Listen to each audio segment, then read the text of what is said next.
Baik, hari ini kita akan bicarakan regresi bias. Jadi dalam ada satu topik dalam ini yang mungkin saya akan hapus karena mungkin perlu dasar dari mata kuliah lain. Jadi saya cut yang regresi dinamis itu karena harus tahu sedikit konsep time series. Jadi saya cut dulu karena kalian belum dapat, atau mungkin bagi yang yang lain ya dari yang peserta Merdeka Belajar juga nggak dapat gitu ya. Oke, jadi isinya kita sesuaikan dengan dengan situasi dan kondisi dan perkembangan saat ini gitu. Jadi ini sifatnya seperti memang kapita selecta, jadi harus menyesuaikan dengan perkembangan apa yang lagi katakanlah in sekarang, itu kita bisa pelajari dan manfaatnya ada gitu ya.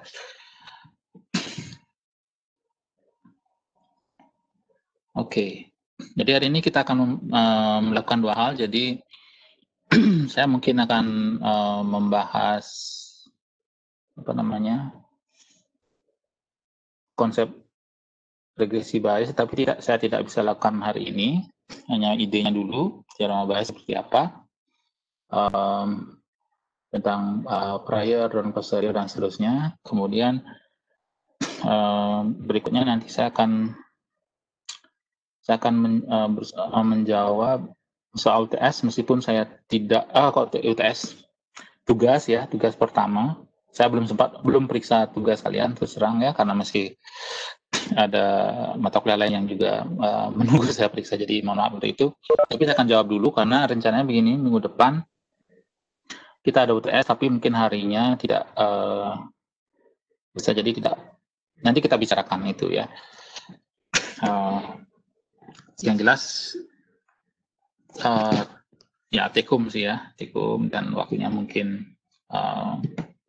1 kali 24 jam atau gimana, nanti kita lihat waktu nanti kita bicarakan itu. Baik, saya akan sharing dulu tentang regresi bias ini.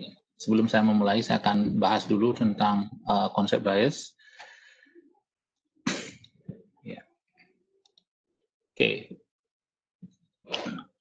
Ya. Jadi regresi bias itu pada dasarnya adalah model regresi yang sudah dipelajari. Jadi sampai saat ini, sejauh ini kita sudah mempelajari paling tidak tiga model regresi. Ya, 3 model regresi. Yang pertama model regresi linear berganda, yang sebenarnya hanya merupakan review, tapi itu penting bagi saya dan juga bagi kalian untuk melihat kembali, ya bagi yang sudah pernah mengambil, atau itu bisa menjadi hal yang baru bagi yang mungkin ikut Merdeka Belajar gitu ya. Dan kemudian yang kedua, kita sudah mempelajari analisis regresi non-linear. Dan analisis regresi non-linear ini dalam analisisnya agak sedikit berbeda karena model untuk regresi yang akan kita tes atau kita cobakan itu sudah ditentukan gitu ya, dan umumnya bentuknya adalah suatu fungsi yang menghubungkan antara respon dan prediktor secara non-linear. Dan kita sudah mencoba beberapa contoh kasus, misalnya baik secara yang jelas secara daring seperti ini, dan saya mencontohkan beberapa ilustrasi bagaimana kita memilih nilai awal dengan membuat persamaan regresi nonlinear menjadi linear atau dengan melinearkan. Dan ada beberapa kasus agak sulit bagi kita untuk melinearkan, dan itu mungkin akan saya jawab nanti kalau misalnya nanti ada soal tentang regresi nonlinear, biar kalian bisa jawab ya dengan dengan dengan benar gitu ya. Nanti saya akan menjawab dulu, nanti baru saya periksa pekerjaan kan. Jadi dibalik sekarang. Karena waktu saya pikir saya harus membahas ini dulu, baru ini. Nah, itu yang regresi nonlinear. Kemudian pada beberapa kasus kita bisa melakukan bootstrap. Nah, sebenarnya dari pengalaman saya,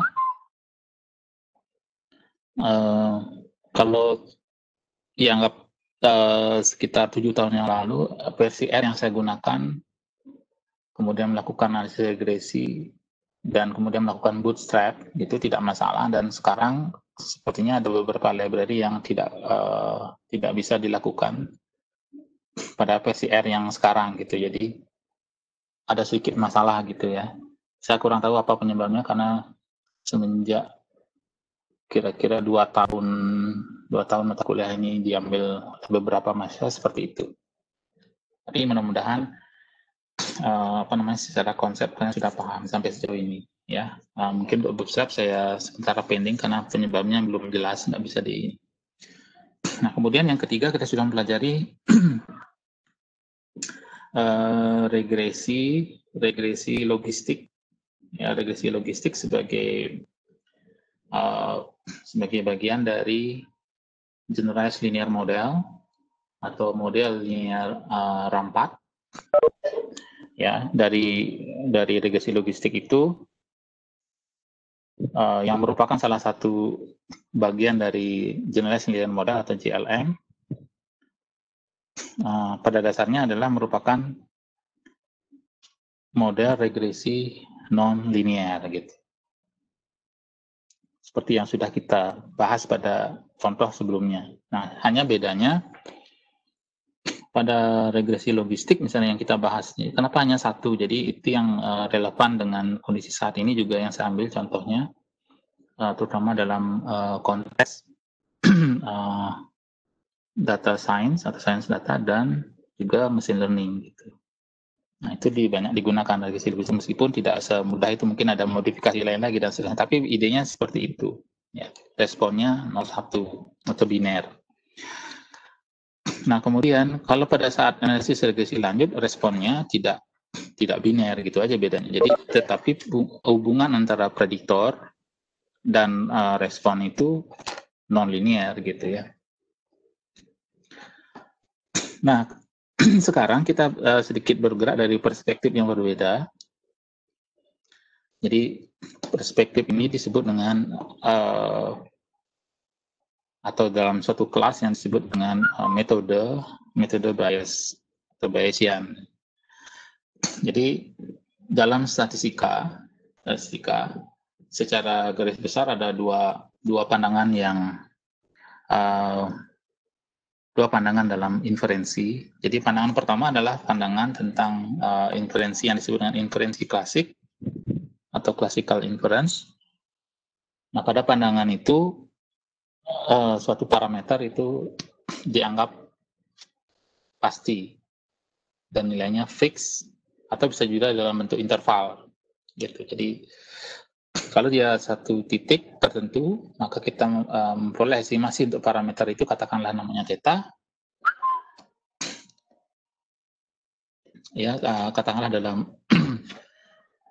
dalam inferensi klasik kita membuat estimasi ini namanya parameter theta ya. Ini sifatnya tetap atau fix. Ini pada inferensi klasik.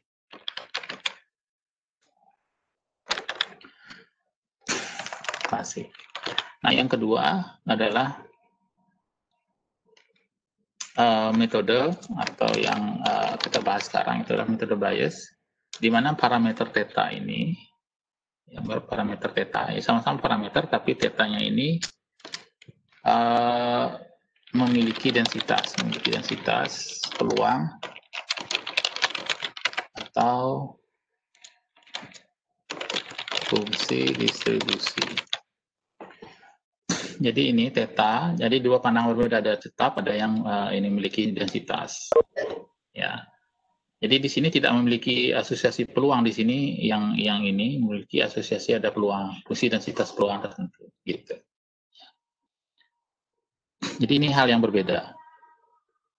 Dan dan pada komputasi statistika modern ini juga terbagi dua aliran. Ini ada aliran klasik atau disebut juga dengan frekuentis, ya di sini disebut juga dengan frekuentis.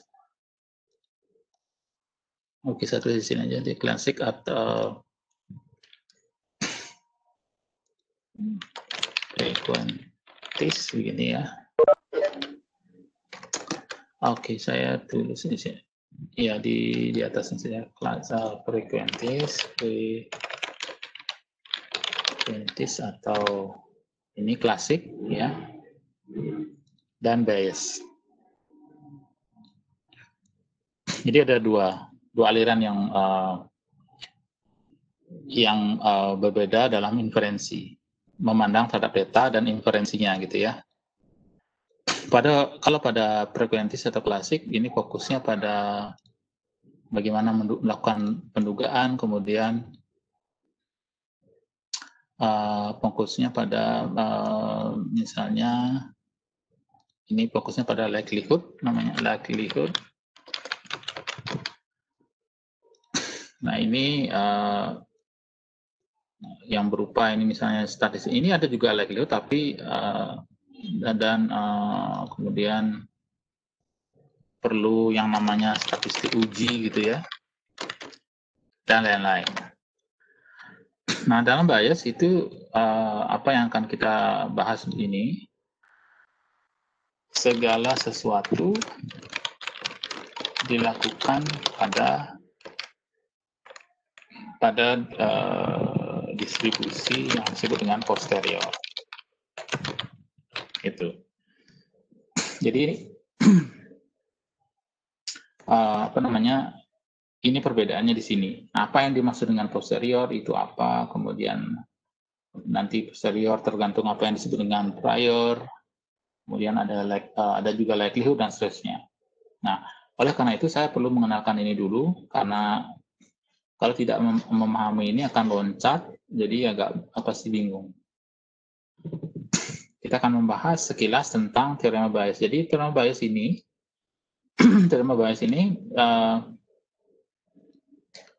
apa namanya, banyak digunakan, terutama dalam machine learning, misalnya membuat neural network ya.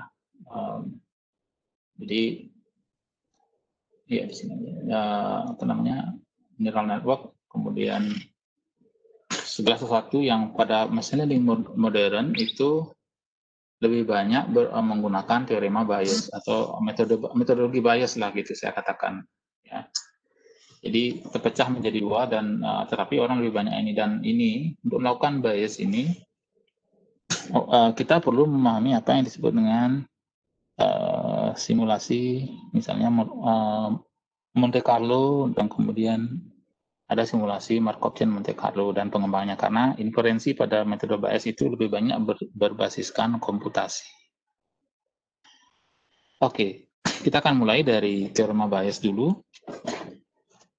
Nah, dalam ilmu peluang atau pengantar ilmu peluang yang sudah kita pelajari, dan ya, tidak perlu yang canggih-canggih, cukup mengetahui peluang bersyarat saja ya. Jadi misalkan A dan B itu dua kejadian dengan peluang yang tidak sama dengan 0. Di sini artinya TA pada satu kasus tertentu ya tidak sama dengan 0. Jadi PB juga tidak sama dengan 0. Nah, ini bertujuan agar tidak terjadi pembagian dengan 0. Gitu. Jadi pembagian dengan 0 dalam matematika itu adalah sesuatu yang harus dihindari. Ya. Pembagian dengan 0 itu menyebabkan sesuatu tidak terdefinisikan. Gitu. Jadi dalam hal ini dua kejadian A dan B ya memiliki peluang tidak sama dengan 0. Jadi di sini memiliki peluang tidak sama dengan 0. Nah, kita tahu rumus peluang bersyarat ya. Peluang kejadian A diketahui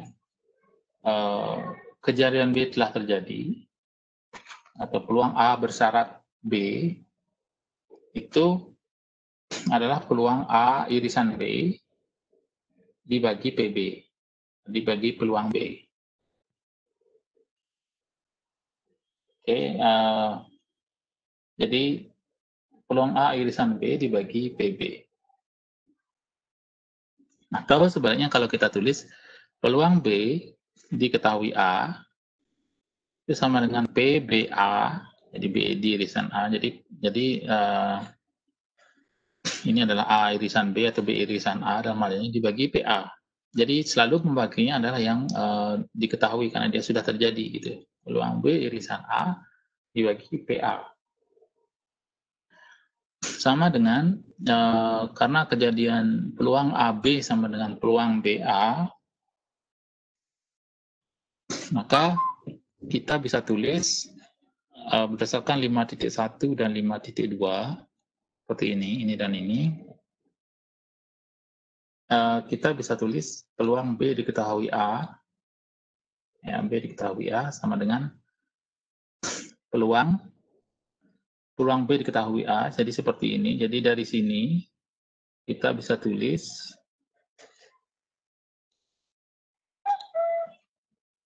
dari sini ya, dari sini PAB sama dengan PA diketahui B dikali P. Ya, kalau kita hitung di sini juga sama, PAB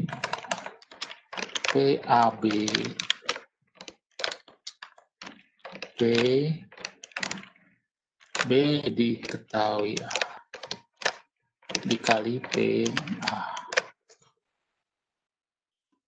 Jadi di sini apa yang kita bisa lihat adalah hubungan antara PB diketahui A dan PA diketahui B kan, yang sama-sama bisa kita lihat kesamaannya pada saat kita menghitung peluang AB atau peluang BA di sini sama saja. Jadi peluang AB sama dengan peluang BA. Nah, jadi berdasarkan ini dan ini, kita bisa tulis peluang BA sama dengan ini ya, peluang B diketahui A sama dengan peluang A diketahui B. A diketahui B dikali PB dibagi PA. Jadi yang jelas pembaginya adalah A dan peluang penyebutnya adalah A, kemudian pembilangnya adalah peluang BA gitu kan pada dasarnya. Jadi di sini dikalikan ini. Jadi B diketahui A sama dengan peluang B dikali peluang A diketahui B per peluang A. Ya, dari sini.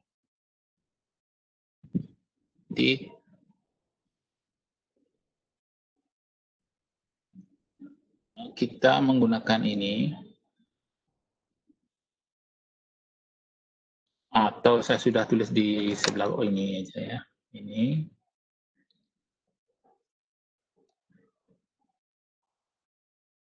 ke sini. Bagi PA.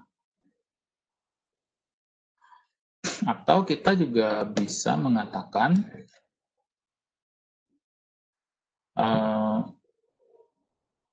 kalau kita gunakan ini maka ini akan terdistribusi menjadi P diketahui BA lagi ya. Jadi kita menggunakan yang ini jadi 5.1, kita bisa tuliskan peluang B diketahui A sama dengan peluang B dikali peluang A diketahui B dibagi PA. Nah, sekarang lihat persamaan 5.3. Peluang B diketahui A disebut peluang posterior. Ini disebut dengan peluang posterior.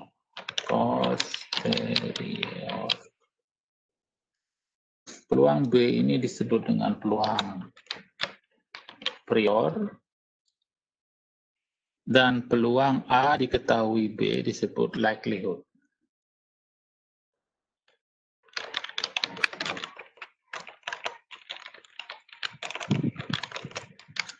atau kalau kita Indonesiakan fungsi kemungkinan.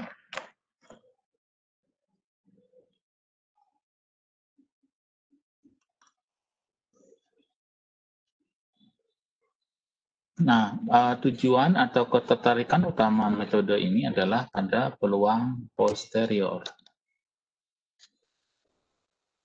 Seperti yang saya katakan tadi.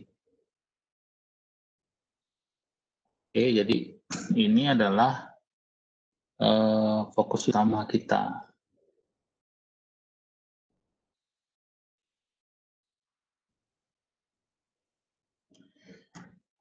Nah, kita juga tahu bahwa apabila B1, jadi saya ulangi lagi sebelum saya lanjutkan ke generalisasi ini, jadi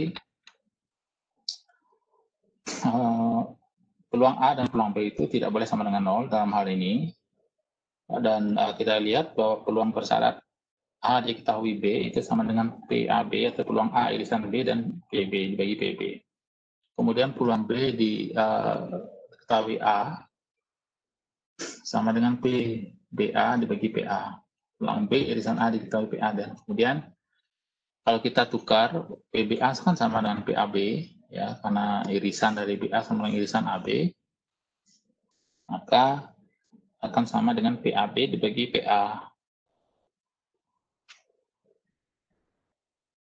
Nah, PAB sendiri itu adalah PA dikali B dikali PB. Nah, ini yang kita sebut dengan prior, ini yang kita sebut dengan likelihood, dan ini nanti disebut dengan marginal likelihood. Yang PA ini biasanya disebut marginal likelihood. Gitu.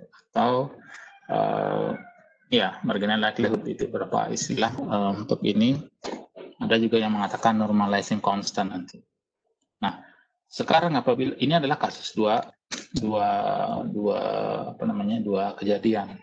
Jadi A dan B. Nah, mungkin saya perlu mereview sedikit. Kalau A dan B memiliki irisan, kalau kita nyatakan dalam misalnya diagram Venn, ini A,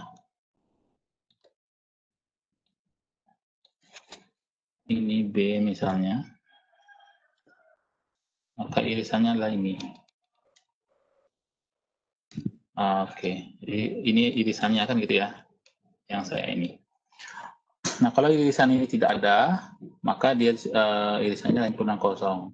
Artinya kalau himpunan kosong, maka peluang dari himpunan kosong itu adalah 0. Jadi itu tidak bisa akan digunakan untuk mendefinisikan ini. Kalau dia misalnya B-nya 0 atau A-nya 0 dalam konteks ini.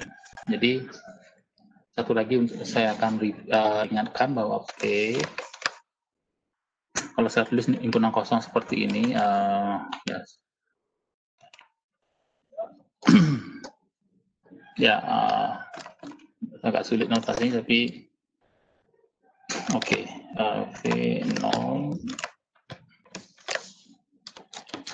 Jadi himpunan kosong biasanya ditulis begini, dicoret ya.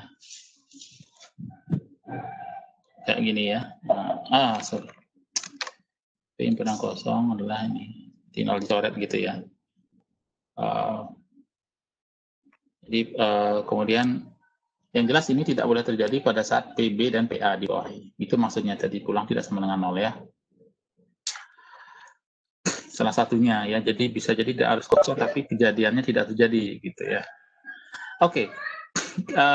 Kita tahu juga bahwa apabila B1, B2 dan Bn kejadian saling hindar dan menyeluruh atau mutually eksklusif dan exhaustive events, maka kita memperoleh generalisasi dari teorema Bayes sebagai peluang BR diketahui A sama dengan peluang BR kali peluang A diketahui BR, dan jumlah sepanjang R dari peluang BR dikali peluang A diketahui BR. Jadi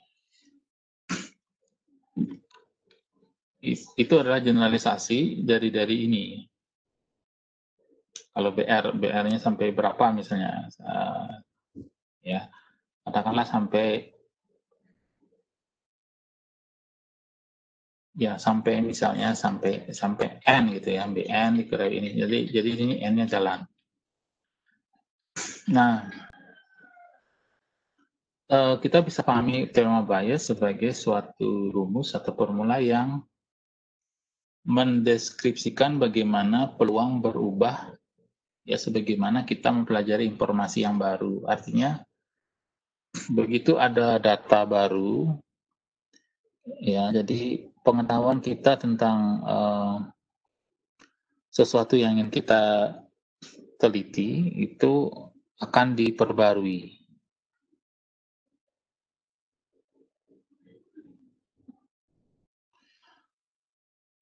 Nah, pada persamaan 5.4 kita menyatakan teorema Bayes sebagai amatan-amatan dari kejadian diskrit. Nah, jadi ketika kita membicarakan peluang A diketahui B, peluang B diketahui A, pada dasarnya kita menyatakan teorema ini, Bayes ini sebagai atau sesuatu yang sifatnya diskrit. Nah, sedangkan kenyataannya kalau kita bandingkan dalam kehidupan sehari-hari, masalah statistika itu tentunya tidak saja berhubungan dengan kejadian diskrit, tetapi biasanya berupa data kuantitatif gitu ya. Nah, oleh karena itu kita perlu menyatakan teorema Bayes ini dalam bentuk baca atau random variable. Nah, itu masalahnya. Jadi kalau apa yang saya bicarakan tadi, peluang A diketahui B, kemudian peluang B diketahui A, ada PB irisan A atau PA irisan B, kemudian dibagi masing-masing tergantung kondisionalnya ini, PB diketahui A dan dibagi ini, atau pada kasus sebelumnya PAB dibagi PB, maka peluang yang kita bicarakan itu pada dasarnya adalah sesuatu yang sifatnya diskret.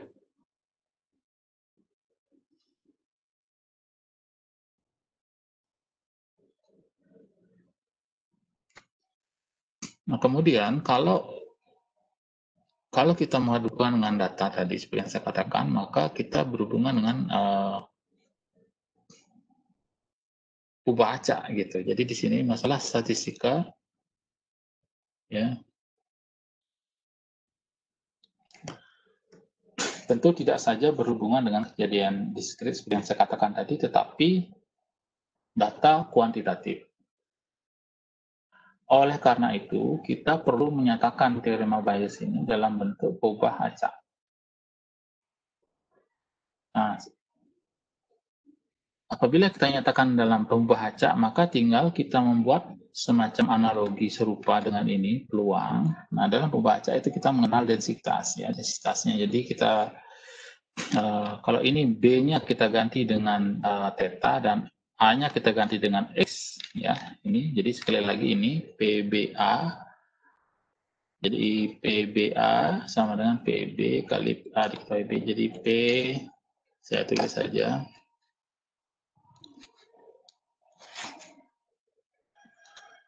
PBA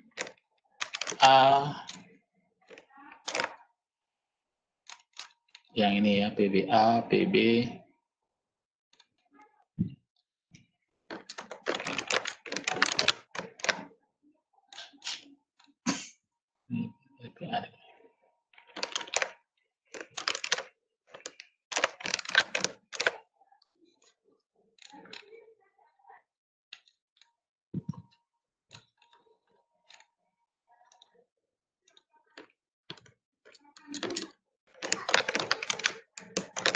ya seperti itu.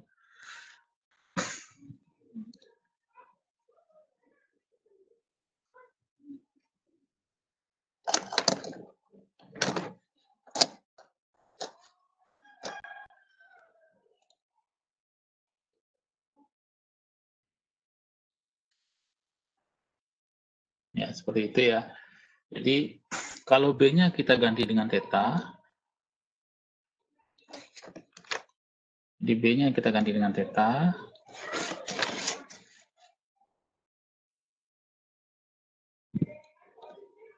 A-nya kita ganti dengan X, maka ini akan menjadi seperti ini.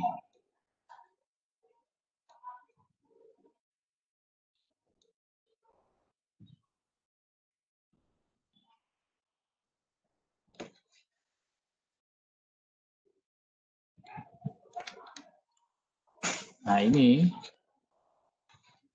PA adalah Fx. Oke, seperti itu. Ya. Jadi ini persamaan 5.6 itu kita dapat interpretasikan sebagai berikut. Densitas ini prior, nah jadi ini sudah menjadi apa? Ini sudah menjadi densitas keluar.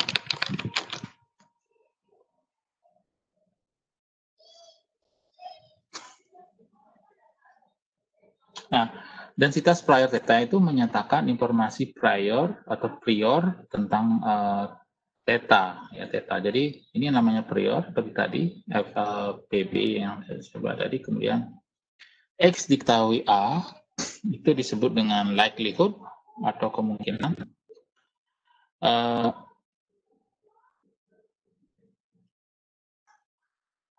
Kemudian theta diketahui X disebut dengan posterior.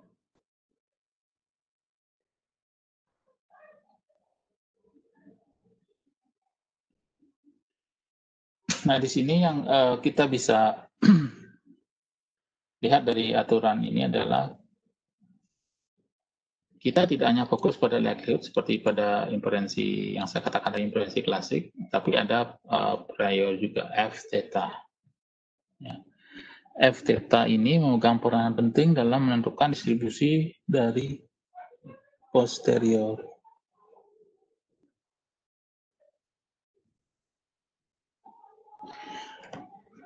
Ya, jadi di sini fokus utama kita nanti adalah pada F theta diketahui X.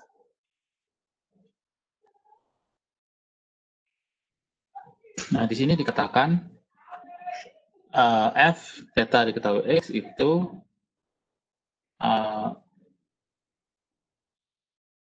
mengombinasikan dua sumber informasi. Jadi yang pertama adalah informasi prior atau kepercayaan dari apa yang kita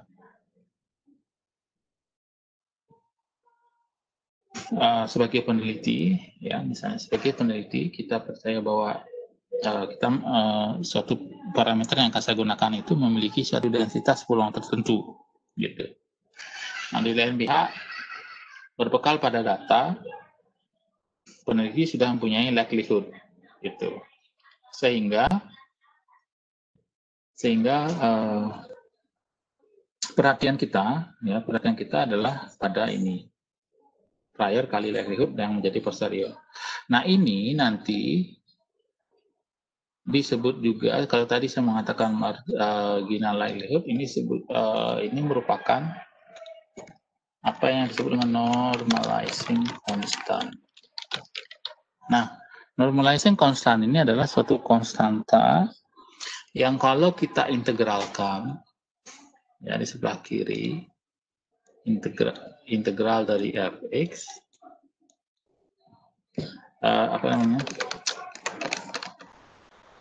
integral dari f theta, jadi integral f theta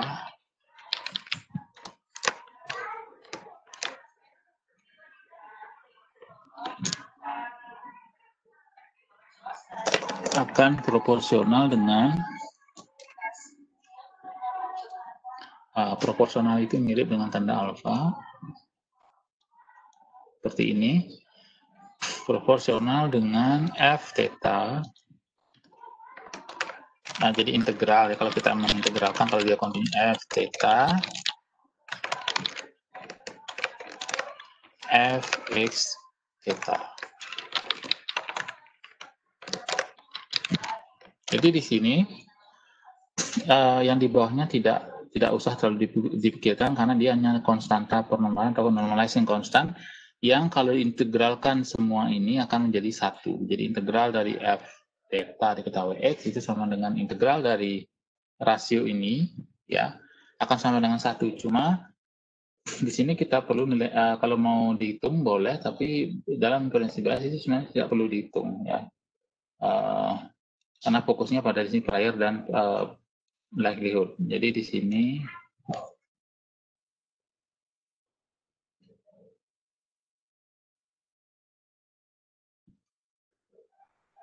sini adalah apa yang saya katakan tadi, normalizing constant. Katakanlah nilainya suatu konstan, itu nilainya k,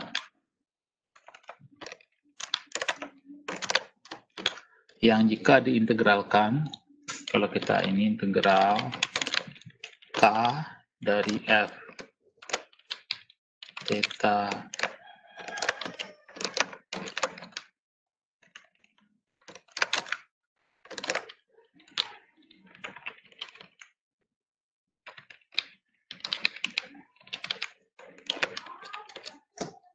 sama dengan 1. Oke, jadi seperti itu. Jadi K ini tidak perlu dihitung, tapi dia hanya konstanta penuhan, jadi tidak, kalau dihitung dia akan pasti, kalau diintegralkan ini sebelah kiri diintegralkan, sebelah kanan diintegralkan akan sama 1. Atau kalau kasus kontinu di jumlah sum dari kiri dan sum dari kanan itu sama.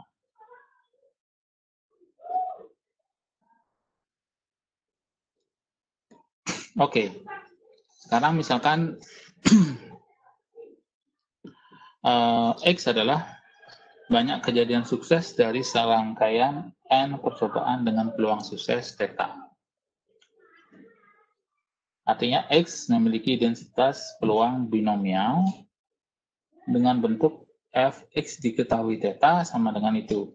Jadi ini adalah bentuk binomial kombinasi Nx, N atau N kombinasi X dari theta pangkat X kali 1 minus theta pangkat N minus X. Untuk X sama dengan 0, 1, 2, dan seterusnya.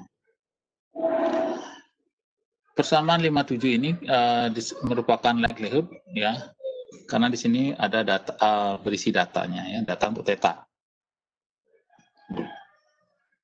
Sekarang misalkan theta memiliki prior distribusi beta dengan bentuk seperti ini. Nah, ini adalah fungsi beta, yang di bawahnya ini fungsi beta.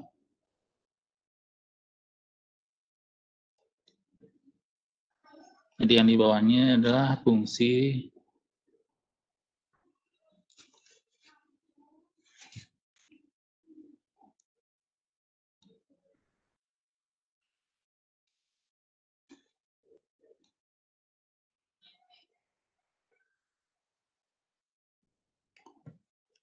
ini.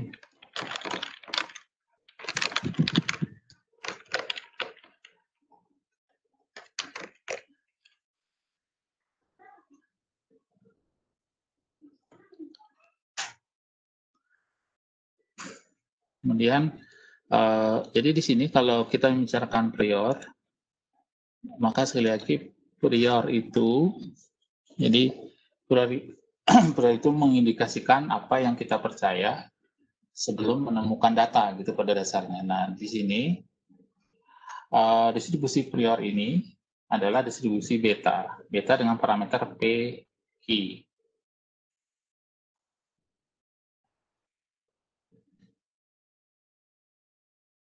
Nah, di sini beta PQ ini adalah fungsi beta, kemudian di sini T pangkat P minus 1 dan 1 minus theta Q minus 1.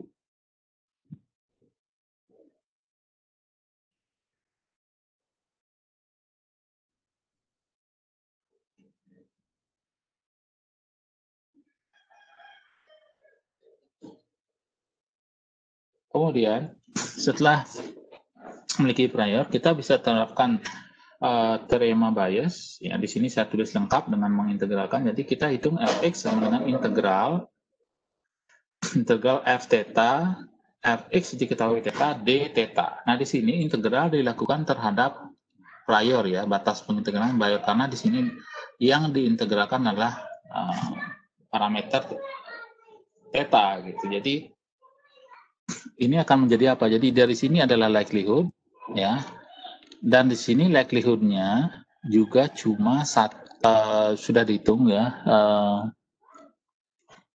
dari binomial tadi seperti ini. Ini adalah likelihoodnya. Kemudian perayanya adalah ini. Jadi perayanya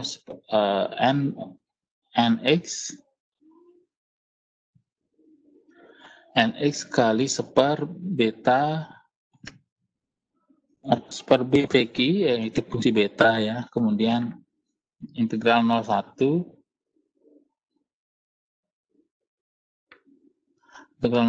theta pangkat p plus x minus 1 kali 1 minus q plus n plus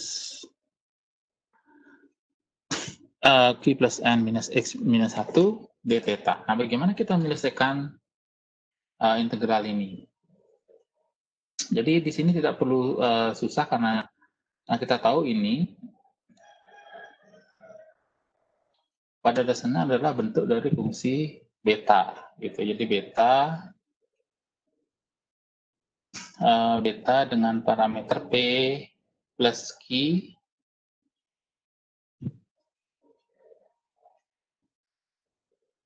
dan beta dengan parameter q plus n minus x.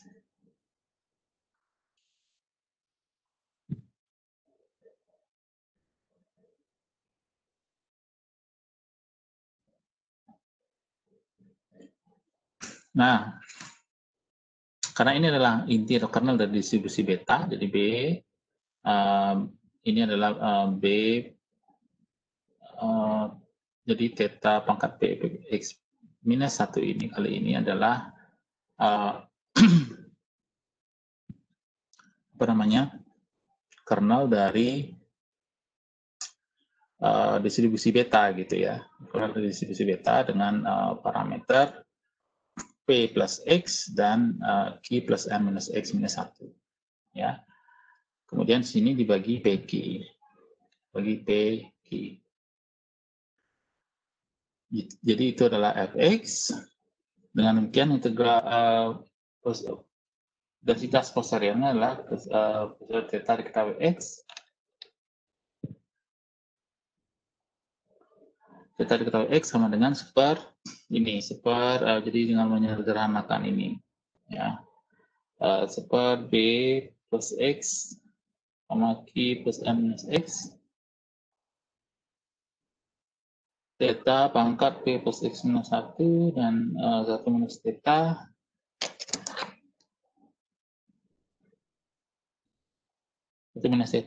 Q plus X Q minus X minus N minus 1.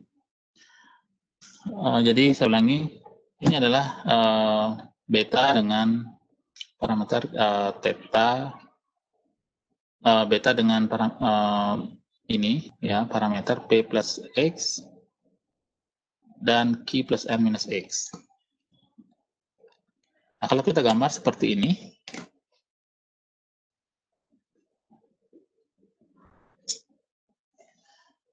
ini adalah prior yang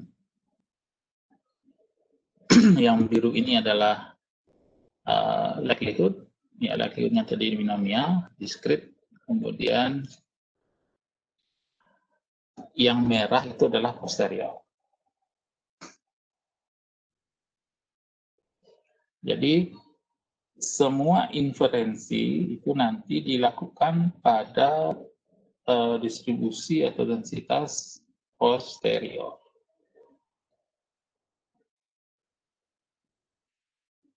Oke, jadi itu salah satu kunci dari melakukan inferensi bias nanti. Jadi hitung dulu ininya, posteriornya gitu ya. Dan kita tidak akan terlalu jauh sampai ini, tapi ini mungkin ada beberapa hal yang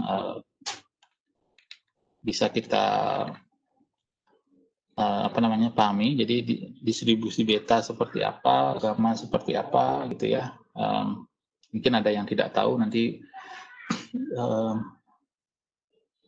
kita bisa tambahkan untuk ini, ya. Jadi di sini ada, ini adalah likelihood, ini prior, ini posterior. Ini prior, ini likelihood. Jadi likelihood itu ada datanya, prior tidak ada datanya, dan posterior itu melibatkan data ya, karena ada kombinasi dari prior dan likelihood. Baik, apakah ada pertanyaan untuk masalah ini?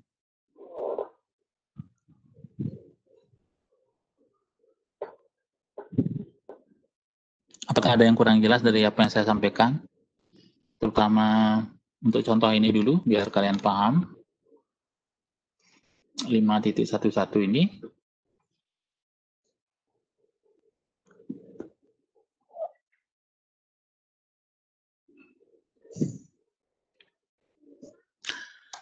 Oke, kalau tidak kita coba, apakah kalian paham dengan apa yang saya bicarakan. Jadi saya akan lihat dulu, ada satu contoh.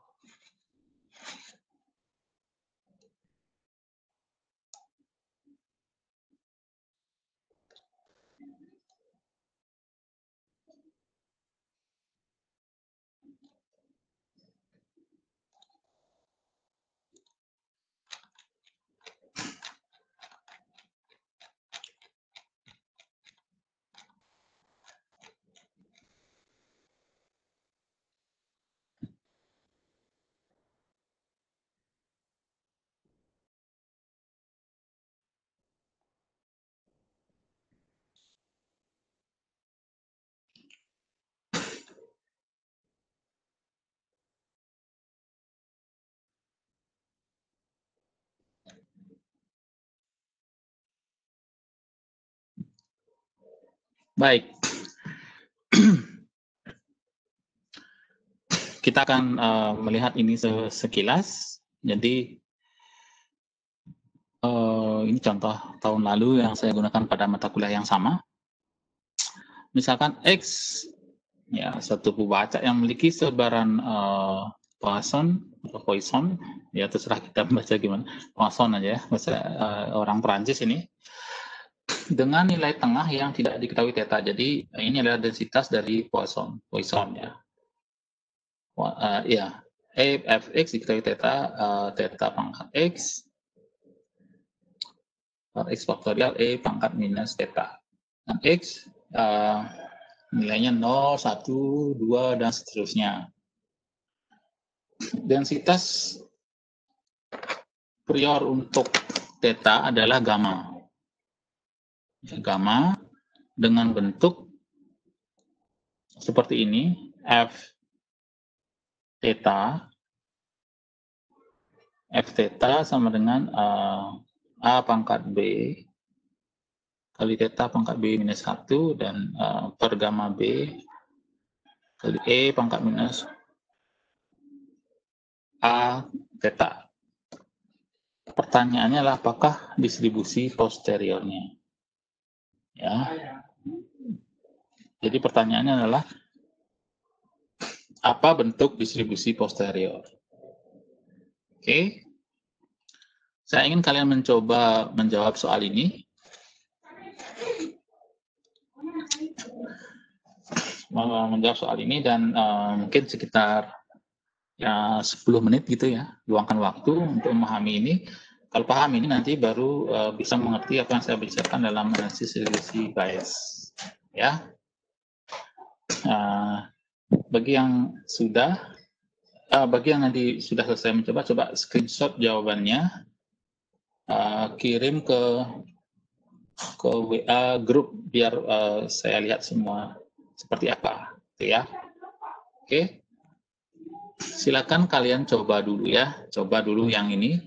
Jadi tugas kalian di sini mencari pada soal ini. Nanti saya akan upload soal ini ya dan jawabannya. Tapi sementara kalian cari f theta diketahui x. Saya tulis theta ini ya, dalam bahasa Indonesia ditulis yang benar gini. Jadi tugas kalian adalah mencari f theta x ini apa, gitu maksudnya. Nah tadi f theta diketahui x ini proporsional dengan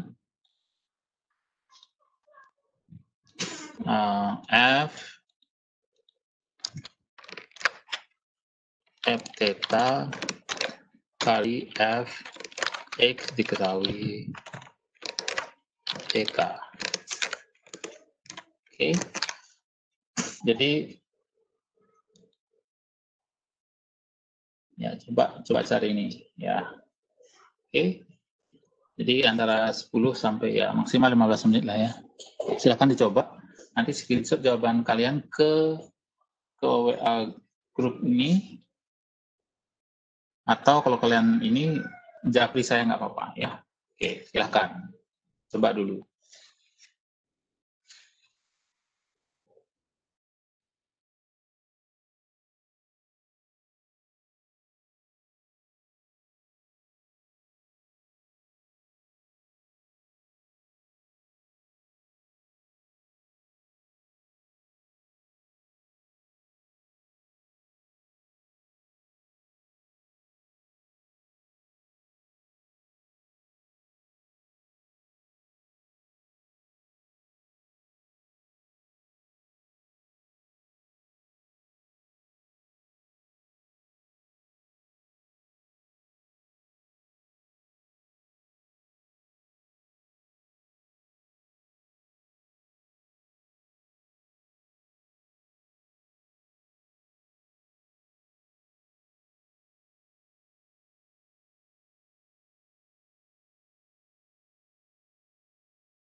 Kalau ada yang sudah silakan kirim ke ini biar saya tahu kalian paham dengan apa yang saya bicarakan atau tidak. Silakan screenshot jawabannya ke WA grup atau Japi saya nggak apa-apa ya. Jadi biar saya bisa menjelaskan kalau memang kurang bisa dipahami ya.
Baik, gimana? Tidak ada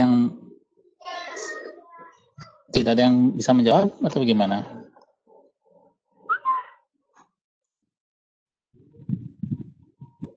Oke, sepertinya sedikit masalah ya. Ayo, ada yang mencoba menjawab biar saya paham dengan. Oke, ini ada yang Android saya sih. Oke, Fania.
Baik, dua orang mencoba menjawab. Oke.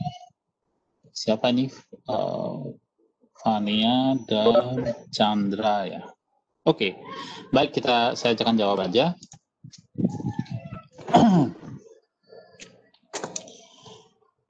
Ya. Jadi kalau distribusi gamma itu seperti ini bentuk fungsi densitas pulang, dan secara umum distribusi gamma dengan parameter alfa itu memiliki fungsi densitas pulang seperti ini ya, f theta. Ini untuk pelayaran sama seperti ini sebenarnya, cuma yang mempertegas lagi f theta itu sama dengan beta pangkat alfa.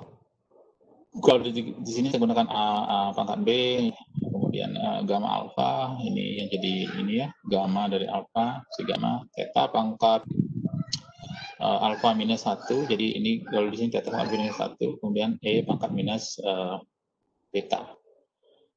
Ya, ini hanya sebagai gambaran saja bahwa bentuknya kalau kalian masih ingat seperti ini, atau kalau bagi yang baru tahu seperti ini bentuk dari densitas gamma.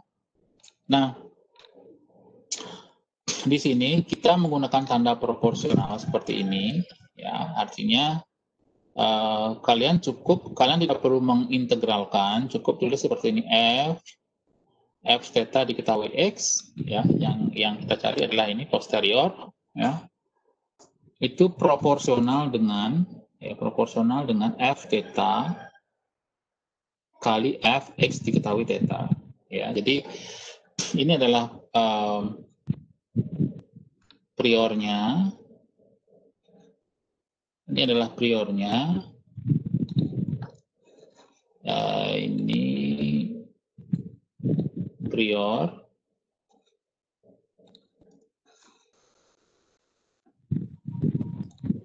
Ini adalah prior.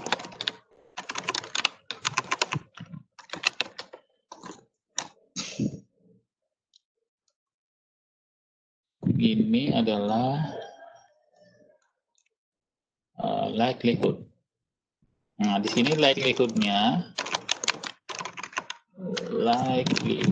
atau kemungkinan ya. Mungkin bagi kalian yang ngambil StatMat sekarang harusnya sudah dapat materi ini. Jadi ini prior, ini likelihood atau kemungkinan. Nah, posteriornya sendiri adalah ini. Jadi cukup nanti tidak usah diintegralkan karena bisa dilakukan hanya dengan operasi yang melibatkan posterior proporsional dengan likelihood dan prior. F theta-nya sendiri adalah ini ya, di ini. Ini F theta.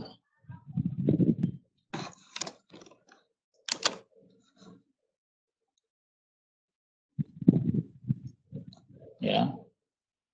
Ini di sini. Nah, di sini untuk likelihood tidak ada ukuran sampel sebanyak n atau berapa, jadi ini langsung digunakan ini ya. Ini likelihood di sini.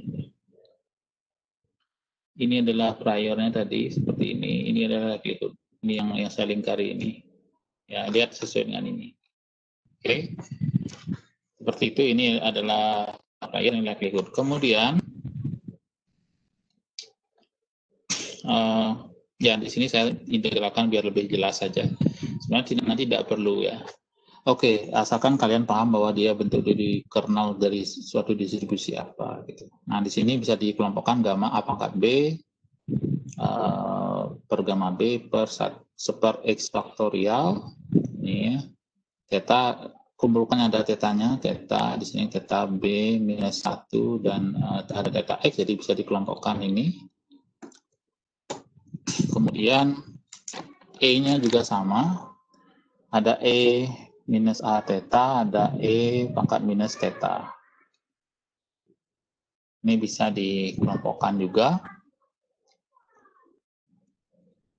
Ini merupakan inti atau kernel dari gamma dengan parameter B plus X A,1. Dari mana saya tahu itu? Ya. Nah, di sini sebenarnya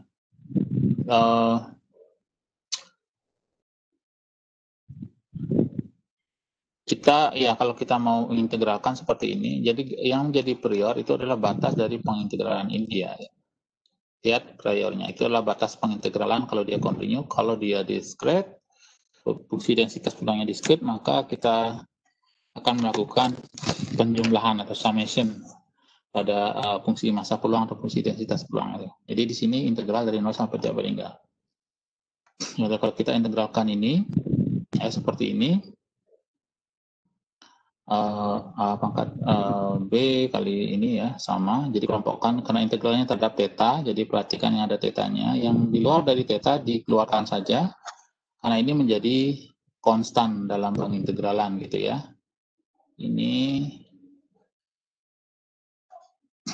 konstan, itu konstan, tidak dihitung dia, biarin aja keluar gitu ya. Jadi di sini integralnya terhadap ini. Kemudian agar menjadi densitas, maka dilakukan trik berikut. Jadi ini integral ini A kali B pangkat theta B plus X minus 1 gamma B super X faktorial integral dari 0 ini ya. Nah, di sini kita melihat ini adalah densitas gamma gitu. Ini adalah core dari atau inti atau kernel dari densitas gamma. Jadi kita kalikan kali gamma B plus X A plus 1B pangkat X dibagi ini ya. Ini artinya dikalikan 1, berarti ini kan 1 sebenarnya kan. Ini dibagi ini kan 1. Jadi masuk sini. Kemudian karena selain dari theta kita bisa keluarkan salah satu ini. Nah, ini masuk ke dalam ini, integral ini pasti nilainya 1. Gitu ya. Pasti nilainya 1. Nah, ini sendiri adalah kalau kita hitung sama dengan seperti ini, jadi gamma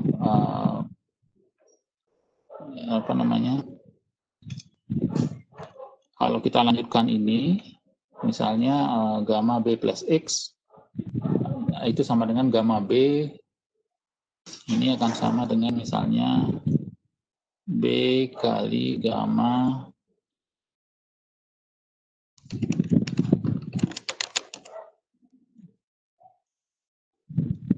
X gitu ya. Menggunakan sifat opsi gamma, kemudian A ini akan menyediakan X, menyediakan B, kemudian theta, kemudian X faktorial ya, dan seterusnya. tereduksi. Sehingga kalau kita lihat dia adalah kernel dari gamma B plus X, A plus 1. Jadi bentuk seperti ini. Atau ini mana aja boleh ya, karena ini hanya dalam parameter AB. Oke, seperti itu.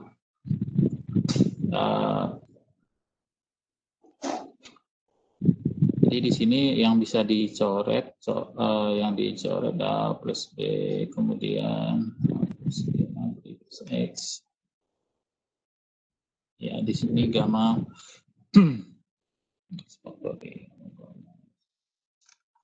gamma X plus 1 ya.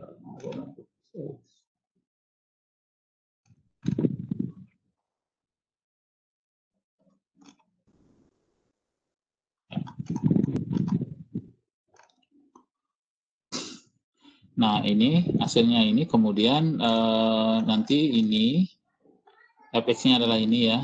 Kemudian ini dibagi yang ini dibagi fx ini ya. Jadi nanti ini akan saling meniadakan. Jadi ini adalah fx tadi ya, biar nggak salah saya, fx. Ini akan hilang x faktorialnya karena dibagi. Jadi f theta dibagi x, f theta diketahui x dibagi fx adalah beberapa akan saling meniadakan, misalnya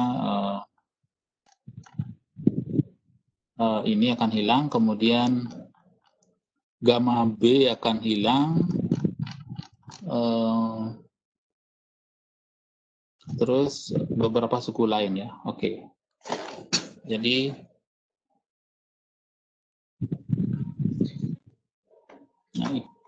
beberapa ini akan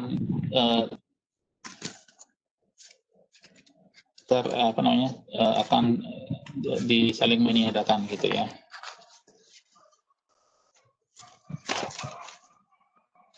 Jadi mungkin saya akan tulis saja untuk mempercepat.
tidur.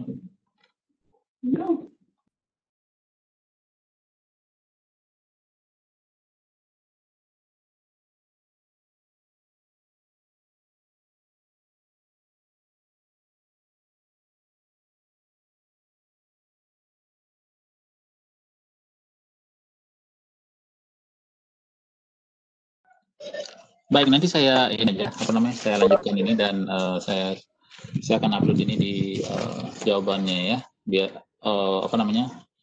untuk trik ini yang bukan trik sih sebenarnya, hanya menghitung fx ini. Kemudian tinggal f player kali ini dibagi ini, nanti hasilnya harus bentuk gamma b plus x a plus 1. Oke, nanti saya upload aja biar tidak menghabiskan waktu. Nah, itu tentang konsep teorema Bayes dan menghitung posterior ini penting ya. Nanti akan jadi satu materi dalam soal dalam proses. Jadi kalian pastikan bisa memahami apa yang ini. Tapi densitas dan apa itu akan saya berikan. Jadi biar tidak bagi yang tidak pernah menemukan, bagi yang tidak tahu biar tidak terlalu ini ya. Oke. Saya akan ini dulu. Jadi mungkin saya akan membahas sekilas tentang PR. Saya belum memeriksa PR kalian, tetapi saya perlu menjawab dulu ya. Nanti sambil jalan saya berikan jawaban sekilas karena ini menurut saya perlu. Sebelum nanti kita UTS minggu depan mengenai teknisnya, yang jelas apakah Senin atau hari lain nanti saya lihat dulu ya. Untuk memperjelas misalnya, soalnya nanti Senin saya berikan, tetapi kalian ngumpulnya hari Selasa gitu ya. Nanti kita lihat.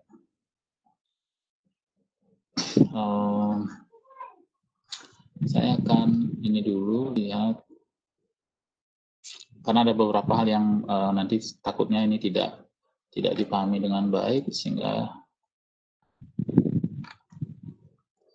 pada saat ujian tidak bisa dijawab gitu ya.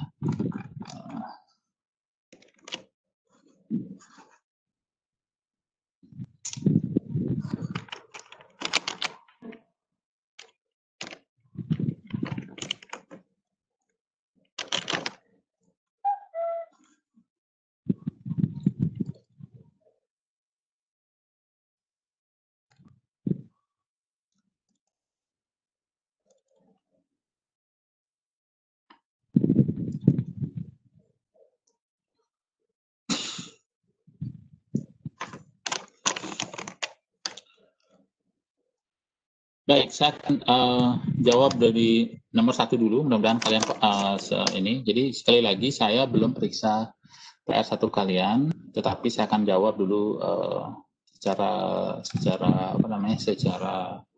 secara umum ya. Nanti saya akan upload lagi jawaban ini setelah saya selesai memeriksa ya, biar bisa saya memperbaiki kalau memang ada yang salah gitu ya. Jadi kalau sudah clear semua baru saya upload jawaban sama nilai kalian. Jadi yang pertama model regresi yang saya maksud adalah, oke, kalian bisa lihat slide saya?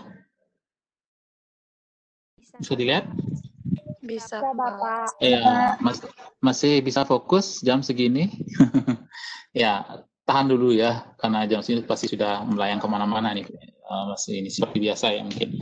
Oke, jadi saya akan jawab dulu biar ada nanti sambil akan kalian UTS, kalian bisa tanya lagi, kita diskusi lagi ya. Baik, jadi yang model regresi yang pertama yang saya maksud adalah LE sebagai respon, kemudian ini nanti ya ada kalau kalian melakukan ini syukur atau kalian simpulkan dengan ini asalkan diberikan keterangan nggak masalah. Misalnya ini AM kalian anggap X1, ID X2 itu saya terima nggak masalah ya. Jadi yang model regresi yang diminta adalah seperti ini, beta 0 plus beta 1 dan seterusnya. Jadi tetapi tidak harus beta, bisa saja alfa 1, alfa 2 dan seterusnya ya, atau alfa, beta, gamma, delta, epsilon dan seterusnya boleh, atau A, B, C, D boleh, asalkan kalian konsisten. Jadi beta 0, beta 1 AM, beta 2 ini dan seterusnya ya. Ada sampai 9 gitu ya. Bukan 9 sih, ada 11 prediktor di sini, dan ini adalah sebenarnya data yang dipakai kompetisi di, kalau nggak salah Kegel ya, Kegel. kompetisi online karena dengan banyak variabel begini. Tapi saya modifikasi sesuai dengan kebutuhan kita. Jadi seperti ini. Ini beta 11 harusnya. Jadi beta 11 T9 AM, D, A, PE, M, BMI, UFD, P, D, HIP, T19 dan seterusnya ya. Variabel prediktor. Nah, kalian masukkan dulu data dengan menggunakan read.csv. Prosesnya ada pada contoh 1 analisis regresi berganda gitu ya. Digunakan CSV karena datanya CSV, jadi mau terlalu banyak ke hal yang lain dari data yang lain, jadi cukup ini. Lihat dulu datanya, header true ya, kalian perlu ini karena itu kalian akan melihat bahwa header yang diperlukan benar. Jadi yang kita perlukan ini. Kalian bisa manual bilang, atau kalau kalian mengeksplorasi lebih lanjut, kalian bisa ekspektasi dari ini. Kalian hanya perlu sel keempat sampai terakhir. Jadi yang LE. Oke, ada yang chat tadi, sebentar. Apa itu? Bentar dulu, siapa itu? Oke, apa ini? Pak izin koreksi di jawaban delegasi yang Bapak punya betanya. Oh, beta 9-nya double. Oh ya, terima kasih. 1, 2, 3, 4, 5, 6, 7, 8, 9, 10 ya. Oke, makasih ya. Makanya saya belum publishing, jadi saya akan cross-check juga jawaban saya kalau saya salah. Jadi nanti kalau sudah oke, saya akan ini ya. Oke, terima kasih ya. Siapa tadi namanya itu? Oh, Aprilia Padmi AP. Oke. Oke, ini 12. Terima kasih ya. Oke, nanti saya akan edit lagi jawaban saya, tapi kurang lebih begini. Kalau ingin melihat apakah header sudah benar yang kalian perlukan, bisa ketik head, akan menampilkan kurang lebih 6 data pertama, jadi LE, MM, ID dan seterusnya sampai yang 19. Pastikan ini kalian ini jangan semua digunakan, nggak perlu, sehingga yang kalian pairs lab expect itu membuat pairs plot seperti ini. Nah, ini akan muncul, dan memang sebenarnya di sini tidak banyak poin yang bisa kita lakukan karena melihat pola seperti ini, apa yang dia mana yang linear dan tidak, itu memang tidak relevan sebenarnya secara ini, tapi saya ingin kalian menceritakan apa. Kalau kita lihat di sini misalnya antara T19 dan T9 itu linear gitu ya. Nah, padahal ini prediktor. Jadi kemungkinan T19 dan T9 ini bisa jadi dia multikolinear atau terjadi multiko di sini. Jadi fokusnya terhadap ini ya. Ini adalah respon LE, ini AM ya. Mungkin ini ada bisa katakan ini, tapi sekali lagi karena katanya banyak, jadi kita bisa saja tidak melihat itu sejernih garis linear begitu ya. Jadi fokuskan pada diagonal ini dan LE ya. Ini dengan respon gitu.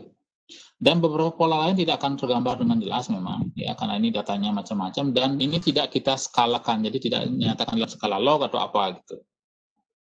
Jadi masih ada kemungkinan dimodelkan dengan cara yang lain, tapi saya tidak menyuruh kalian begitu, jadi hanya menerapkan ini untuk mengamati aja dulu ya. Kalau sampai detail itu banyak hal, banyak step yang kita lakukan untuk regresi berganda sekalipun. Nah, ini mungkin bisa dilihat dan lain-lain ya. Tapi saya menjelaskan apa berdasarkan plot ini dapat pola ini antara prediktor dan respon yang menurut saya ya, kalian bisa aja memberikan argumentasi yang lain, LE dan AM, LE dan A, LE dan BMI misalnya. Namun sepertinya tidak terlalu kuat ya, karena saya melihat tidak ini ya, tidak beda dengan hal ini ya. Beda dengan T19 dan T9. Andai kata ini respon, maka saya katakan ini linear hubungannya gitu. Jadi karena ini dimensi tinggi, jadi kita hanya bisa melakukan pairs plot begini dan tidak bisa memvisualisasikan sampai berapa dimensi, 1, 2, 3, 4, 5, 6, 7, 8, 9, 10, 11, 12, 13, 14 dimensi, sulit ya. 4 aja bingung kita gimana kan gitu ya. Jadi seperti ini pasti hanya melihat secara deskripsi, oh kira-kira make sense nggak nanti ya gitu. Jadi PE dan LE lihat di sini ya. Jadi lihat aja begini. Jadi menurut saya tidak sulit. PE dan ini memang sulit melihat hubungan antara ini karena banyak variabel gitu. Nah sekarang abaikan itu, hanya sekedar menyebut ini saja. Jadi saya ingin melihat kalian bisa melakukan ini. Itu salah satu tujuan saya. Kalau 2 variabel pastinya gampang ya, 3 variabel mungkin masih saya lihat, tapi sekalipun antara linear dan tidak itu juga tidak langsung otomatis bisa dijawab. Jadi hanya eksplorasi melihat aja. Kalau melakukan berganda bisa banyak cara.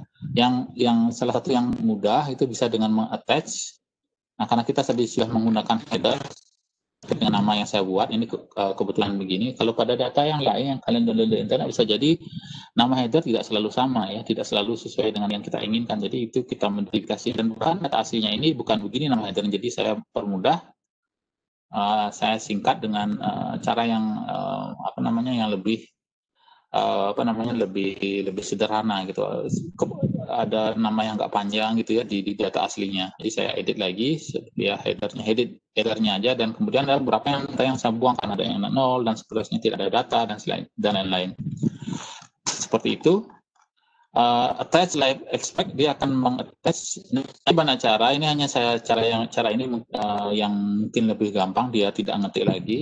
Jadi reg live expect saya namakan regresi ekspektasi itu live expect.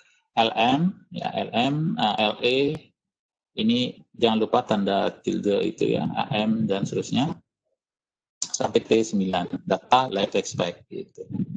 Live expect. Kemudian summary live expect begini ya, saya lihat outputnya. Kemudian di sini ada beberapa yang tidak signifikan, misalnya ini M, BMI, jangan tanda rumput mungkin ya, tanda silang mungkin ini tidak signifikan, saya beri tanda silang. Kalau kalian coba ini juga tidak.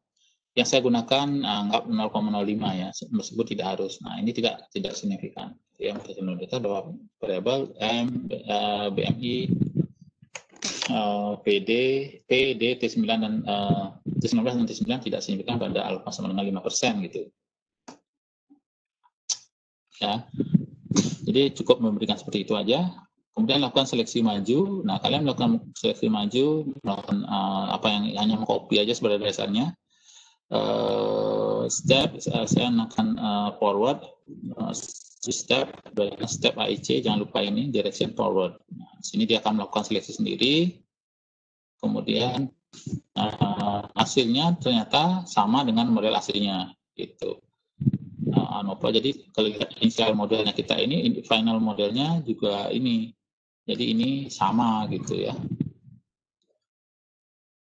Ini modelnya sama, jadi ini kita tidak perlu lagi tidak cocok kayak gini. Kenapa sama? Kenapa? Karena tadi ada yang tidak signifikan gitu. Jadi kita reduksi mana yang signifikan saja gitu. Jadi yang signifikan saja, ini kan sama, ini tidak ada perubahan. Oke, model maju untuk boleh tidak berbeda dengan model awal. Nah, sekarang kita lakukan seleksi mundur.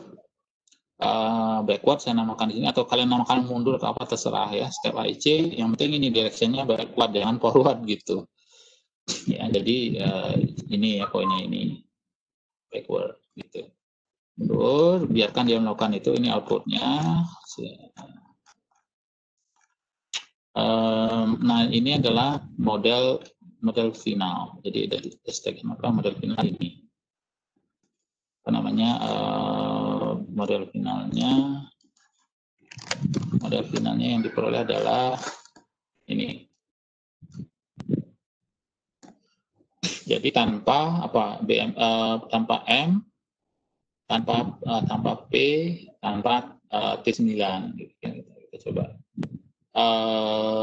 Ya, model final model AM, IJ, A, PE, BMI, UFD, D, HIP, dan T19. Kemudian kita coba yang dua arah dengan direction both ya, di sini both. Silakan namanya apa saja. Sekali lagi yang di sebelah kiri nggak masalah. Yang tidak boleh diubah adalah ini step aja, nama fungsi soalnya, dan ini argumen fungsi direction both. Ya. Kemudian di sini kita akan peroleh seperti ini. Jadi di sini AM, ID, A, PE, BMI, UFB, D, HIP, dan T19. Hasilnya sama dengan seleksi mundur, jadi kita pilih ini. Nah, saya akan anggap model final saya ini. Kita cek sekarang. Oke, semuanya signifikan kecuali BMI. Nah, BMI-nya PPM-nya lebih kecil, lebih besar dari 0,5. Jadi pada kriteria saya pada signifikansi alpha 0,05, maka cukup bukti menerima bahwa BMI sebenarnya koefisien 0 gitu. Tidak signifikan di sini kan, karena lebih dari ini. Gitu. Jadi saya akan buang lagi setelah melakukan itu. Nah, seperti ini, jadi semua signifikan, ya, signifikan. Kemudian model finalnya adalah model tanpa BMI, jadinya ya, tanpa BMI. Nah, sekarang saya melakukan diagnostik model. Buat sisaan ini seperti ini sisanya. Sebenarnya tercluster di sini sebenarnya, ininya cukup menyebar, tapi dia tercluster di sini ya, banyak yang ini. Harusnya di sini juga ada, jadi menyebar secara acak gitu ya. Tidak hanya di sini gitu. Kelihatan seperti ini di sini. Kemudian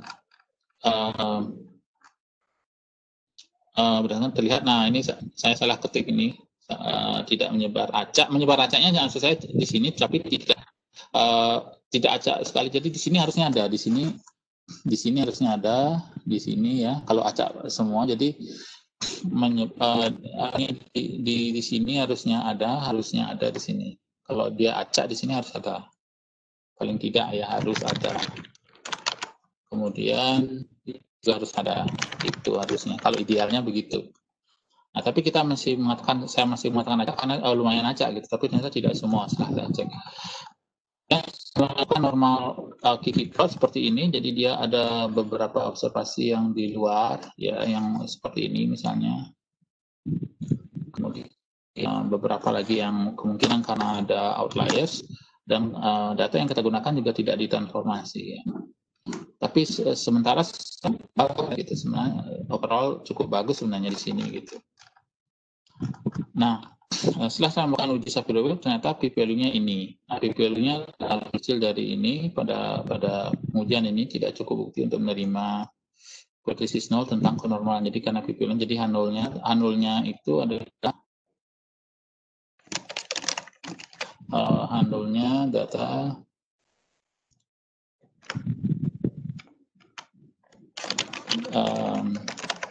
apa namanya data menyebar normal gitu. Otomatis atau data tidak menyebar normal. Setelah kemudian menunjukkan p-value yang lebih kecil dari apa, sehingga tidak cukup bukti kita untuk menyatakan data menyebar normal. Data di sini maksudnya adalah sisaannya gitu ya. Oke, kalau sudah mengambil ini, saya tidak perlu kalian melakukan apa, hanya melihat seperti ini. Nah, pada beberapa kasus bisa jadi kita tidak akan pernah mendapatkan situasi ideal itu, dan itu sangat logis. Karena apa? Karena data kan tidak selalu harus mendukung putusan tidak seperti secara teori ya, kita mengharapkan ini normal dan seterusnya. Jadi bisa jadi begini, banyak kejadian seperti ini banyak gitu maksud saya. Jadi salah satu solusi adalah mungkin dengan melakukan transformasi ya. Transformasi di sini datanya, kalau kita lihat di sini ada yang kalau kita lihat jadi ini ada yang, coba lihat sini misalnya PE, ini datanya ribuan nih, sedangkan ini 0, dan seterusnya. Jadi ini transformasi harusnya dalam skala yang sama. Ini juga ada 0, mungkin kalau ditransformasi log itu ini nggak bisa, ini ya log 0 gitu ya, nggak bisa. Kemudian yang lain ini juga menjadi masalah ya. Tapi saya tidak menyuruh kalian ke sana sampai sejauh itu untuk ini. Sekali lagi nanti saya belum lihat jawaban, jadi belum tahu respon jawaban kalian seperti apa. Oke, itu nanti untuk regresi ini. Jadi mungkin kurang lebih nanti UTS-nya akan mirip-mirip seperti ini ya, mirip-mirip. Nah di sini untuk yang nomor 2, melinikan dalam pengertian bagaimana cara kita kira-kira menyelesaikan ini ya. Jadi kita bisa saja mencoba misalnya dengan membagi θ1, asalkan θ1 tidak 0, yang nomor 2 ini ya, θ1 tidak 0, kita buat log ini. Kemudian lakukan transformasi EXP, log ESP pada kedua sisi. Jadi log, bukan log ESP sebenarnya, tapi EXP saja.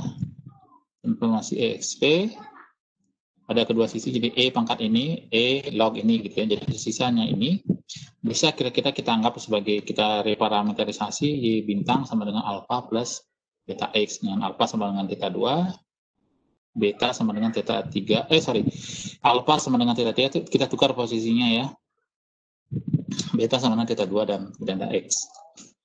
Itu ya, kurang lebih jadi sederhana. Meskipun nanti dalam prakteknya bisa jadi ini tidak akan bisa mendapatkan ini kalau kita masukkan ke dalam regresi nonlinear. Tapi yang di sini saya maksud adalah bagaimana kira-kira kalau kalian akan ini, karena ini masalah utama dalam regresi nonlinear menentukan nilai awal atau starting value. Ya, seperti itu. Nanti kalau ada soal seperti ini dalam UTS, jadi ini yang akan saya harapkan dari kalian, jawaban seperti ini. Bukan meskipun kita coba itu tidak akan selalu menghasilkan nilai ini ya. Kemudian model regresi linear yang seperti ini sebenarnya tidak kelihatannya ruwet, tetapi sebenarnya sederhana. Jadi tinggal reparameterisasi theta 0 sama dengan theta 1 sama dengan alpha, theta 2 sama dengan beta. Nah, theta 3 sama dengan alpha kali gamma dan theta 4 sama beta kali gamma kan. Kenapa di sini nggak perlu kita pikirkan karena dia non stokastik, x1, x3 ini dianggap konstan gitu. Jadi biarkan saja seperti ini. Atau ini kita samakan misalnya X1 bintang boleh ya. Ini ya karena di sini sifatnya, atau kalau ini sudah namanya X1 X2 berarti di sini ya X3 dan X4 masalah juga. Ya, hanya tungkarnya. Tapi kalaupun juga tidak dinamakan juga nggak apa-apa, biarkan saja karena fokusnya bukan di X-nya tapi di. Nah, tapi itu pun nggak akan saya terlalu ini ya. Jadi seperti ini kurang lebih, jadi nggak sulit seharusnya ini. Tapi saya sekali lagi belum lihat jawaban kalian seperti apa. Nah, ini nomor 3. Kalian bisa lakukan Y dibagi alpha, 10 pangkat gamma, kemudian lakukan transformasi learn. Kalau saya coba itu tidak berhasil ya. Saya masukkan ini stem, touch stem, saya stem ini mode. Saya pilih yang baris kedua sampai ini karena ada nol. Jadi ide saya awalnya sama dengan 10 kali beta T per gamma T kan gitu ya. Kemudian saya learn-kan atau logkan. Nah di sini asumsi alfa sama dengan 10 saya anggap gitu ya. Ternyata setelah dicoba saya lakukan ini suhu tekanan ini ternyata semuanya signifikan, tapi begitu saya masukkan ini tidak cocok, dia tidak konvergen. Ini hasilnya tidak konvergen, tidak saya tulis di sini error, jadi di sini error. Nah error gitu ya. Kemudian apa yang kita bisa lakukan untuk kasusnya kalau kasusnya begini? Jadi salah satunya adalah plot suhu dan tekanan dulu seperti ini. Nah di sini kita bisa mencoba-coba. Nah mencoba-coba di sini. Jadi buat grafik, buat yang penting di sini plot suhu tekanan. Saya namakan tekanan T dan Y-nya ya, yang pada data yang ada soal itu. Saya buat datanya sesuai dengan di sini X-nya.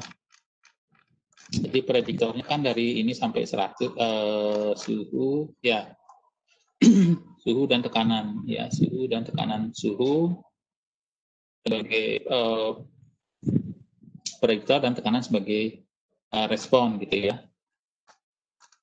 Karena di sini ternyata gamma nilainya negatif, nggak cocok, jadi dia tidak konvergen algoritmanya gitu. Prosedur ini nggak cocok ya. Saya coba. Nah, bagaimana caranya kita kalau ada kasus ini kita menemukan ini? Jadi kita coba buat kurva dengan coba-coba. Jadi alfanya 10 saya masukkan, kemudian 10 pangkat ini betanya nilainya 5, gamanya T. Nah, bagaimana saya tahu nilai-nilai ini? Saya coba dari ini. Jadi gambar kurva ini kan yang intinya nanti didekati yang titik ini. Nah, ini saya membuat yang berikutnya yang merah ini. Kurva 5 kali 10 pangkat sekian kali 5. Jadi ini alfa, ini beta, ini gamma. Segini, ya. Jadi perhatikan perbedaan ini dan ini saja. Ya, kurva ini dan ini ya, 5 dan ini. Yang lainnya saya buat sama. Sudah kurvanya seperti ini gitu. Nah, maka solusi saya adalah gimana? Solusinya gimana? Jadi kita yang mendekati ini dari bawah aja. Gitu, karena solusinya pasti akan menuju sini. Ya. Saya gunakan nilai starting value ini. Bagaimana saya mendapatkan ini? Dengan coba-coba. Agak sulit memang pada kasus ini, tidak bisa kita linearkan, ataupun kalau kita menurut kita bisa kita linearkan tapi belum tentu mau. Ya seperti misalnya ini. Kita mulai dari sini. Kita coba negatif nilainya, ternyata dia tidak mau. Ya. Nah, kalau seperti ini kita akan gunakan starting value seperti nilai-nilai ini. Ini kita gunakan gitu. Jadi saya mencoba itu 555 konvergen sebanyak berapa langkah itu ya, 5 6 sih, jadi cukup dekat. Jadi inilah estimasi alfa, beta, gamma. Ya. Ini nilainya. Kalau kita melakukan kurva sekarang dengan nilai yang sudah kita peroleh tadi, kalau tadi gamanya 150, ini adalah 297, sekian 0,31 ya. Jadi ini kurva yang diperoleh. Oke. Kemudian confidence interval ini untung-untungan karena ada masalah yang saya masih tidak mengerti sampai sekarang kenapa bisa ini tidak jalan, kadang jalan, kadang tidak. Itu kesulitan dalam analisis regresi nonlinear. Jadi bisa jadi kalau muncul atau tidak. Asalkan kalian mendapatkan ini, maka saya anggap di sini akan saya kompensasi benar ya. Asalkan menemukan jawaban ini, gitu. Asalkan menemukan jawaban ini dengan masukkan ini ya. Seperti nanti saya belum ngecek. Jadi kalaupun tidak keluar, karena saya juga nggak keluarin karena ada error di situ dan saya sudah edit juga tetap nggak bisa. Jadi ini ada sedikit masalah di sini.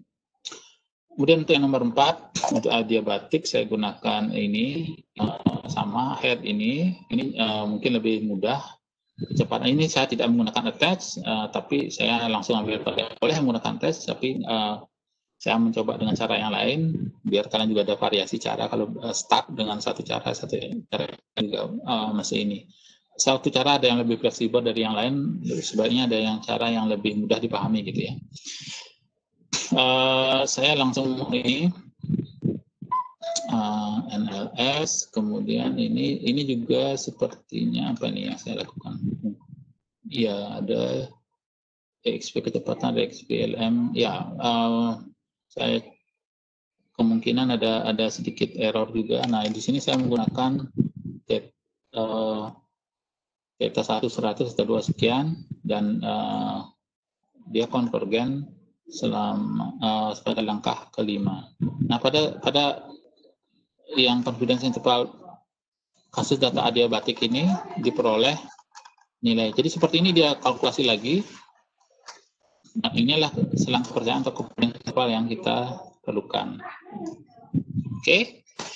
Seperti itu kira-kira nanti upload jawaban ini cuma setelah saya meriksa kalian jawaban kalian dulu karena ingin membandingkan dulu ada yang salah pada ini gitu ya. Oke, begitu saja pertemuan hari ini. Nanti untuk minggu depan jadi kita UTS nanti tunggu info saya lebih lanjut mungkin dari grup WA. Oke. Baik, itu saja dari saya. Saya stop sharing ya. Stop sharing dan kita sudahi. Saya stop recording juga.